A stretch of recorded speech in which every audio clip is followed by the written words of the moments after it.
This is just a quick video talking about price guides in real estate.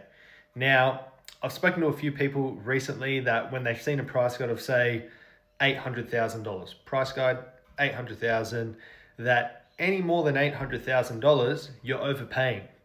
Now, what I want to say is that a price guide is literally just what it says. It's just a guide to help you make a decision on roughly where that property sits in value. Now, depending on where you live, I'm living in Newcastle. What you'll find is that a lot of the price guides at the moment are fairly misleading. Now, this will depend from agency to agency. Some people are spot on with their price guides. Other people, for the most part, have a slightly low price guide.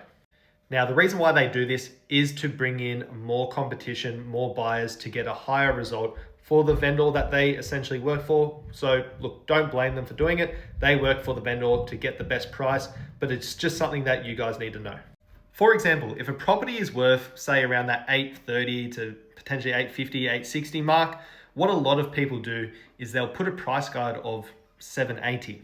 Now, what that does is that if people only have a budget of $800,000, that property will pop up in their search. They'll go along to that property thinking that they can afford that property, where realistically, what it does, it just brings a lot of people to that open home. It creates a fear of missing out for those that actually can afford that property, and it makes people ultimately pay a higher price.